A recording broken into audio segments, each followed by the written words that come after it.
반갑습니다. 말씀 보겠습니다. 요한복음 13장 30절부터 32절까지의 말씀입니다. 신약성경 171페이지쯤에 있고요. 요한복음 13장 30절부터 32절까지의 말씀. 성경을 찾는 친구들이 그래도 조금은 늘어난 것 같은데 여러분 성경을 가지고 다니세요. 알았죠? 자, 우리 한 절씩 교독하도록 하겠습니다. 제가 먼저 30절 읽겠습니다. 유다가 그 조각을 받고 곧 나가니 밤이러라.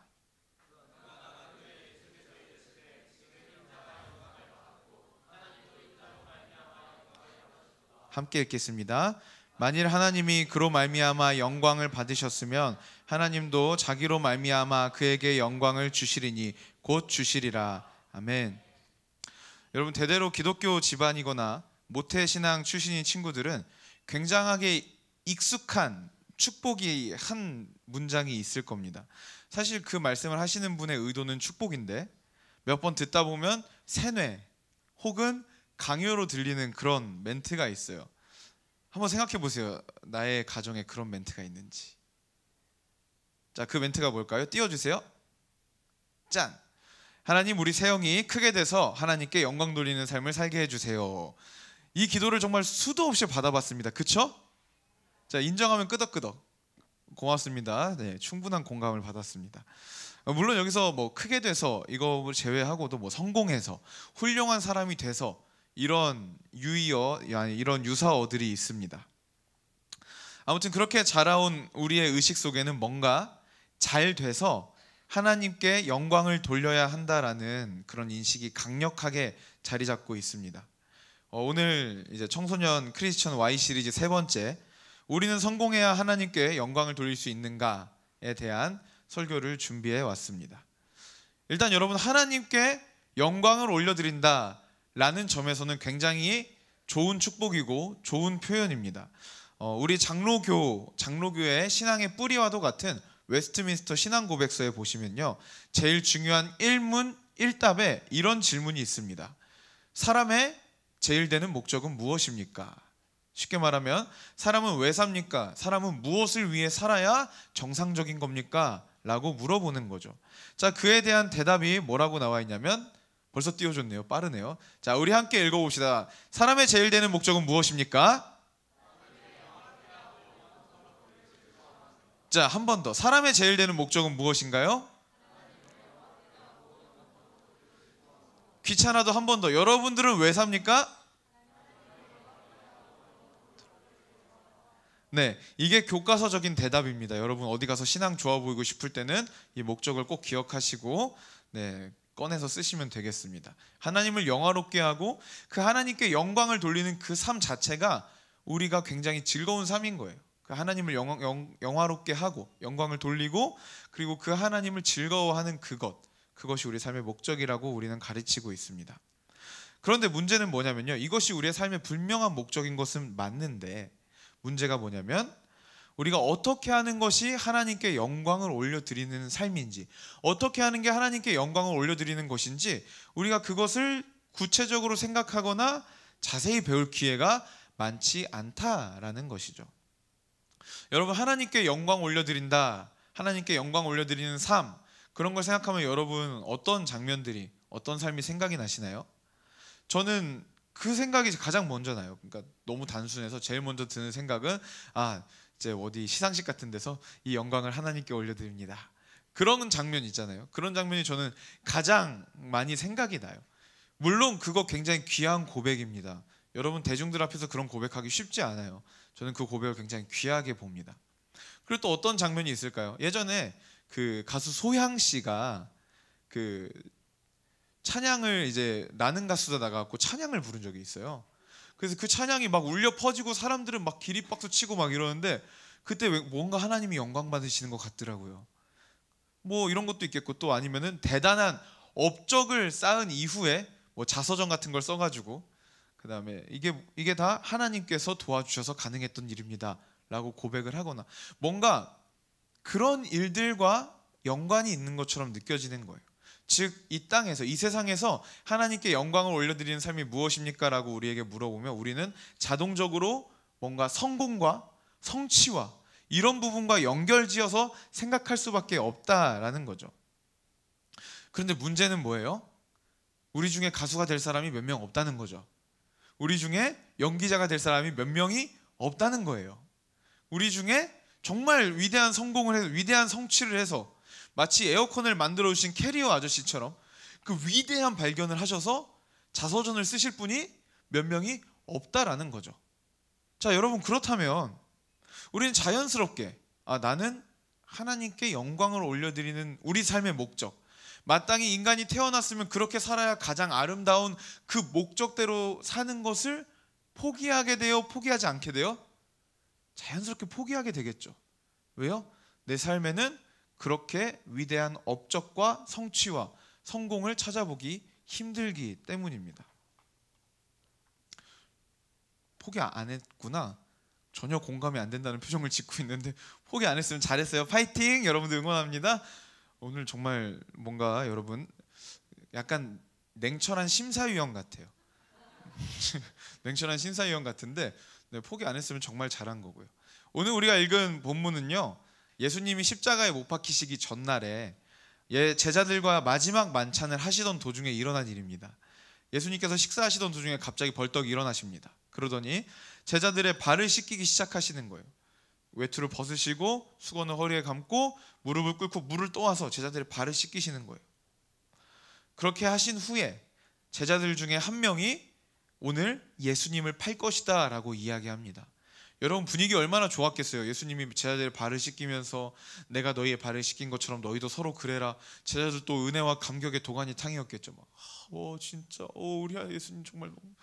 근데 갑자기 예수님이 거기다가 찬물을 쫙 끼얹으시는 거죠. 오늘 너희 중에 한 명이 나를 팔 거다. 그랬더니 이제 수근수근 거리기 시작합니다. 야, 누구냐 알아봐. 누구냐 알아봐. 그렇게 해서 예수님께서 뭐라고 하시냐면, 내가 이 빵 조각을 찍어서 준 사람이 바로 그 사람이다 해서 빵 조각을 찍어가지고 유다에게 줍니다. 가룟 유다는 그걸 받고 당황했겠죠. 어떻게 알았지? 그때 예수님께서 한 말씀 하십니다. 네가 할 일을 속히 해라. 이미 가룟 유다는 오늘 이 저녁밥을 먹기 이전에 대제사장에게 가서 예수님을 얼마에 팔지까지 가격 흥정까지 다 끝내고 돌아온 사람입니다. 그렇게 네가 할 일을 빨리 해라라고 하니까 가룟 유다는 문을 박차고 달려나갑니다. 그런데 오늘 본문은 그 다음에 나타나는 예수님의 대사인데요, 유다가 나가자마자 예수님의 대사가 참으로 이해할 수가 없습니다. 31절 우리 함께 읽어볼까요? 31절 시작.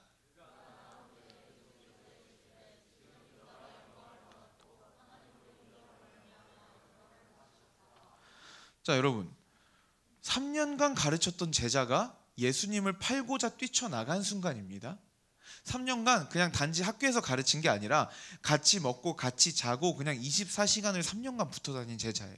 그 제자가, 그리고 그 제자들 중에서도 이제 재정을 관리하는 제자, 믿고 신뢰했던 제자가 예수님을 팔려고 달려나간 순간입니다. 이 상황은 어떤 상황이냐면, 예수님의 십자가 사건이 이제 정말 마지막 페이지가 시작되는 그런 장면이에요. 어벤져스 인피니티 워에 보면은 닥터 스트레인지가 그렇게 말하죠. 우리는 엔드게임에 와 있다. 딱 그러잖아요. 마지막 맞잖아요. 그렇죠? 예. 그러니까 엔드게임 말고 인피니티 워. 엔드게임은 혹시 아직도 안 보시고 소중하게 간직하고 있는 분이 있을까 말 안 하겠는데, 인피니티 워에 보면은 닥터 스트레인지가 막 열심히 타노스랑 싸우다가 아이언맨에게 딱 그러죠. 우리 이제 마지막 단계에 와 있다. 최종 단계야. 그러잖아요. 그 말로부터 시작해가지고 이제 최종 단계가 딱 열렸던 것처럼 지금 이게 어떤 상황이냐면, 예수님께서 십자가에 달려 죽으시는 그 사건이 이 일을 기점으로 이제 그냥 방아쇠가 당겨진 것 같은 그런 상황인 거예요 지금. 근데 바로 그 상황에 예수님께서 뭐라 그러신다고요? 지금 인자가 영광을 받았고 하나님도 인자로 말미암아, 인자는 예수님입니다, 영광을 받으셨도다. 이게 무슨 의미예요? 내가 지금 영광을 받았다. 지금 이 순간이 바로 나의 영광의 순간이다 라는 것입니다. 더 당황스러운 것은 이 상황으로 인해서 자신만 영광을 받았다라고 말씀하시는 게 아니라 하나님도 영광을 받으셨다라고 고백을 하고 있다는 거예요. 물론 예수님께서는 십자가의 죽음으로 그 삶이 끝나지 않으시고 죽으시고 뭐 하셨죠? 부활하셨죠. 그리고 보좌 우편에 앉아서 영광을 받으셨습니다. 그래서 그것을 놓고 영광을 받았다라고 할 수는 있지만 요한복음의 다른 구절에 보시면 예수님께서는 비슷한 표현을 한 번 더 사용하신 적이 있어요. 요한복음 12장 23절에 보시면 예수께서 대답하여 이르시되 인자가 영광을 얻을 때가 왔도다. 인자가, 내가, 예수님이 영광을 받을 때가 왔도다라고 말씀하시고 그 뒤에 어떤 이야기를 하시냐면 하나의 밀이 땅에 떨어져 죽지 않으면 그대로 있고 떨어져서 썩으면 많은 열매를 맺느니라. 그 말씀하세요. 무슨 말이에요? 십자가의 죽음을 말씀하신 거예요. 인자가 이제 영광을 받을 때가 왔도다라고 말씀하시고 그 뒤에 바로 말한 게 뭐라고요? 십자가의 죽음이라는 거예요. 즉 예수님은 의도적으로 십자가에 자신이 죽는 그 사건을 나의 영광이다, 이것이 나의 영광이다, 이게 나의 영광의 순간이다라고 이야기하고 계신 것입니다. 여러분 보통 영광의 순간 얘기하면 어떤 순간이 떠오르시죠? 나의 영광의 순간, 내 삶의 최고의 영광의 순간. 여러분 한번 떠올려 보세요. 영광의 순간, 나에게 영광의 순간이 언제였나? 그렇게 시험 칠 때처럼 도무지 모르겠다는 표정을 짓고 있으면은 제가 좀 마음이 아픕니다. 영광의 순간이 곧 올 거예요, 여러분. 믿으세요. 네. 저는 영광의 순간이 딱 나의 영광의 순간은 언제였나 딱 생각을 해보니까 바로 기억이 날 때가 있었어요. 그게 언제냐면 제가 결혼식 할 때, 결혼할 때 제 인생에서 가장 이루고 싶었던 일을 많은 사랑하는 사람들 앞에서 이룬 거예요. 어마어마한 성취와 성공이었습니다. 그리고 많은 사람들이 박수와 축하와 축복을 해줬고, 저 그때 딱 그 결혼식 그때를 딱 떠올리면 이때가 나의 가장 큰 영광의 순간이었다라고 바로 생각이 듭니다. 어쨌든 여러분, 영광의 순간 하면은 어떤 순간입니까? 많은 사람들이 칭찬해 주거나 우러러보거나 존경하거나 목적한 바를 이루거나 하는 그 순간 아닌가요? 근데 갑자기 물을 주시네. 이렇게 된 이상 말씀드리겠습니다. 모니터 좀 내려주세요. 귀가 너무 아파요. 모니터 좀 내려주세요. 네, 감사합니다. 영광의 순간이라고 하면 보통 우리는 그렇게 뭔가를 뛰어나게 성취했을 때, 많은 사람들 앞에서 모두가 인정하는 우러러봄과 인정을 받을 때 우리는 영광의 순간이라고 생각합니다. 그런데 여러분, 지금 예수님의 이 상황이 내가 바로 지금 영광을 받았다라고 말할 수 있는 상황인가요? 성공한 순간인가요? 뭔가를 이루어내신 순간인가요? 제자들 중에 한 명이 나를 파는 게 영광일까요? 정말 최선을 다해서 3년 동안 가르쳤는데 예수님이 역량이 부족해서 12명만 가르치신 게 아니잖아요. 12명에게 모든 것을 거신 거예요. 12명을 선택하시고 집중하신 겁니다. 근데 그 집중해서 선택하고 가르친 그 제자 중에 한 명은 예수님을 팔겠다고 지금 뛰쳐나갔고, 그 중에 한 명은 예수님을 3번 부인할 것이고 나머지는 다 예수님을 버리고 도망갈 겁니다. 이게 성공인가요? 그리고 본인은 십자가에서 인류 역사상 가장 비참한 모습으로 달려 죽으십니다. 이게 성취인가요? 성공인가요? 이걸 보고 어떻게 영광의 순간이라고 말할 수가 있습니까? 이것은요, 그냥 어린애들한테 이 스토리를 쫙 들려주고 이 사람은 성공한 사람이니 실패한 사람이니 물어보면 그 누구도 성공한 사람이라고 대답하지 않을 거예요. 실패자요, 인류 역사상 가장 큰 실패자요 라고 말할 수밖에 없는 겁니다. 그런데 예수님은 도대체 왜 이 상황에서 가룟 유다가 예수님을 팔려고 뛰쳐나간 그 직후에 지금 인자가 영광을 받았다라고 이야기를 하시는 걸까요? 아무리 봐도 우리가 일반적으로 사용하는 영광과는 다른 개념을 사용하고 계시다는 것을 우리는 눈치껏 발견할 수 있습니다. 그쵸? 자, 인정하시면 끄덕끄덕. 네, 끄덕끄덕도 안 해주고 진짜 오늘 생일이었으면 좋겠다. 아까 영광은 성공과 성취와 직결된다고 제가 말씀을 드렸습니다. 그런데 예수님은 그 어떠한 성취도 못하시고 모든 것을 실패하신 후에 내가 영광을 얻었다라고 말씀하신 거예요.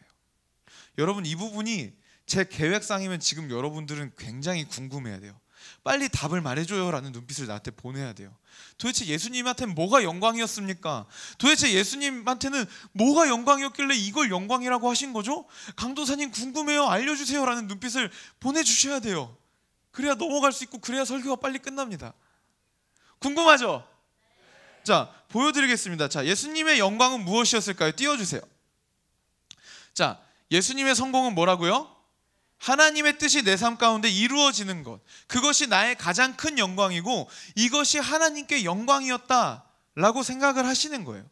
여러분, 예수님께 성공은요, 예수님께 영광은요, 내가 남들에게 높임을 받는 것, 내가 남들보다 뛰어난 일을 해내는 것, 내가 의도한 일을 완벽하게 수행하는 것, 이것이 예수님의 성공이고 영광이 아니었다는 거예요. 예수님의 성공은 하나님의 뜻이 내 삶 가운데 이루어지는 것, 하나님의 뜻이 내 삶 가운데 실현되는 것, 이것이 바로 예수님께 성공이었다라는 거죠. 31절을 통해서 다시 한번 확인해 보겠습니다. 31절 한 번 더 읽어봅시다. 시작.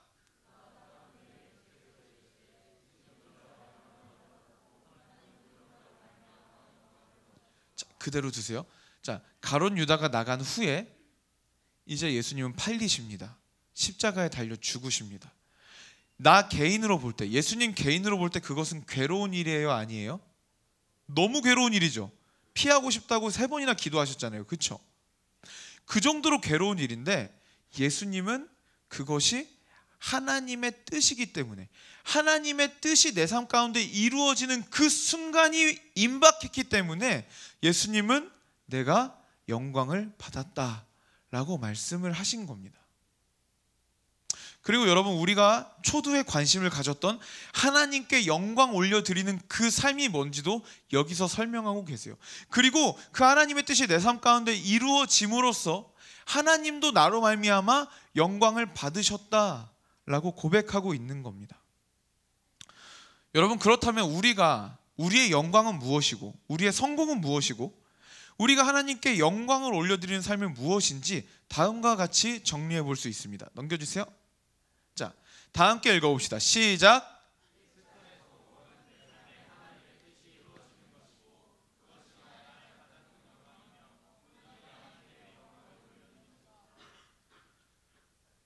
제가 상상한 장면은 이 장면을 여러분들이 막 사진을 찍는 장면이었는데 제가 상상한 대로 오늘 하나도 이루어지지 않고 있어요. 제가 고심 끝에 적은 건데, 자, 사진을 안 찍은 거면 한 번만 더 읽어봅시다. 시작.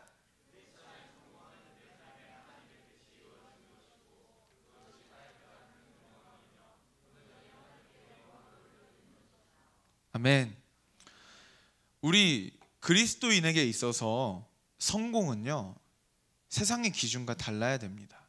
뭔가 대통령이나 재벌이 되면 성공한 사람이고, 그렇지 않고 뭔가 몸이 피곤하고 고된 직업을 갖고 있으면 실패한 사람이고, 여러분, 이것은 세상 기준이에요. 이것은 너무나도 세속적인 기준입니다. 우리의 성공은요, 내 삶 가운데 하나님의 뜻이 이루어지는 겁니다. 나를 계획하신 하나님께서 계획하신 대로 그 일이 내 삶 가운데 이루어지는 것이 바로 성공입니다. 여러분, 그렇다면 우리의 성공은 멀리 있을까요? 가까이 있을까요? 원래 생각했던 것보다는 훨씬 가까이 있겠죠. 앞서 말했던 것처럼 우리가 하나님께 영광을 올려드리면서 사는 삶을 우리는 매우 부담스러워합니다. 왜요? 영광을 올려드릴 만한 것이 내 삶 가운데 발견되지 않기 때문에. 그러나 우리가 이제 막 배운 성공과 영광의 정의에 의하면, 여러분, 우리가 하나님께 영광을 올려드리는 게 생각보다는 쉬울 수 있다는 거죠. 물론 그것도 어려워요. 그런데 생각보다는 쉬울 수 있다라는 겁니다. 뭐예요? 오늘 내 삶 가운데 하나님의 뜻이 이루어지는 것, 오늘 내 삶 가운데 하나님의 뜻이 온전히 이루어지는 것, 그것이 바로 우리가 하나님께 영광을 올려드리는 방법이라는 거예요. 내 삶이 화려하고 남들의 조명을 받고 주목을 받지 않아도 나는 충분히 하나님께 영광을 올려드리는 삶을 살 수 있는 거예요. 심지어 내가 무인도에 혼자 떨어져서 살고 있을지라도, 아무도 내 주변에 없을지라도 나는 하나님께 영광을 올려드릴 수가 있는 겁니다. 이게 중요한 발견인 거예요. 왜냐하면 하나님의 말씀에, 하나님의 뜻에 순종하는 것 그 자체가 나의 성공이고 나에게 가장 큰 영광이고, 그리고 그것을 하나님께서 영광으로 받아주신다는 거예요. 우리의 그 삶이, 우리의 그 걸음이 하나님께 영광이 된다라는 것이죠. 여러분 2014년에 개봉한 영화인데요, 더 테너라는 영화 아세요? 더 테너라는 영화 모르시는군요. 그 테너이신 배재철 집사님 이야기인데요, 이 배재철 집사님은 영국 타임즈에서 뭐라고 그러냐면 동양에서 아시아에서 100년 만에 한 명 나올까 말까 한 목소리를 가졌다라고 평가한 정말 유명하고 장래가 촉망되는 테너였습니다. 테너가 뭔지는 알지? 높은 정답입니다. 네, 정답입니다. 저 정도만 알면 돼요. 네. 그래서 독일의 국립 오페라 극단에서 오페라 가수로서 활동하고 있는 사람이었어요. 대단한 사람이었죠. 동양인이 그렇게 쉽지 않거든요. 그런데 여러분, 그분이 2005년도에 갑자기 갑상선에 암이 생겨가지고 수술을 합니다. 별로 대수롭지 않게 수술했대요. 별로 이거 초기에 발견해서 금방 고칠 수 있어, 이런 수술이었대요. 수술을 했는데 성대 양쪽 중에 한쪽이 끊어져 버린 거예요. 신경이 손상을 입어버린 거예요. 성대가, 여러분 저도 사실 이거 준비하면서 알게 된 건데요, 아는 척 하려다가 제가 겸손하게 나가겠습니다. 그 성대가 두 개가 같이 울려야 소리가 난대요. 근데 한쪽이 끊어지고 한쪽이 소리가 안 나면요, 그냥 소리가 안 나는 거예요. 소리가 안 나게 된대요. 그래가지고 수술을 하고 딱 처음에 말을 하려고 그랬는데, 그렇게 노래를 잘하시던 분이, 그렇게 무대에서 어마어마한 스포트라이트와 영광을 받으시던 분이 소리를 못 내는 거예요. 소리를 아예 목소리조차 나오지 않는 거예요. 얼마나 절망스러웠겠습니까? 근데 여러분, 그 배재철 집사님은 크리스찬이었어요. 포기하지 않았습니다. 그래서 하나님께서 나에게 주신 은사가 노래이기 때문에, 노래로서 내가 하나님께 영광 올려드리는 것을 기뻐하시기 때문에 나는 포기하지 않는다라고 하면서 계속해서 재활을 합니다. 소리를 내기 시작합니다. 막 열심히 소리를 다시 내 목에 맞게 소리를 처음부터 연습해서 내기 시작합니다. 어마어마한 노력을 하는 거죠. 그렇게 열심히 연습을 했는데 여전히 고음에 올라가면 소리가 저처럼 삑사리가 나는 거예요.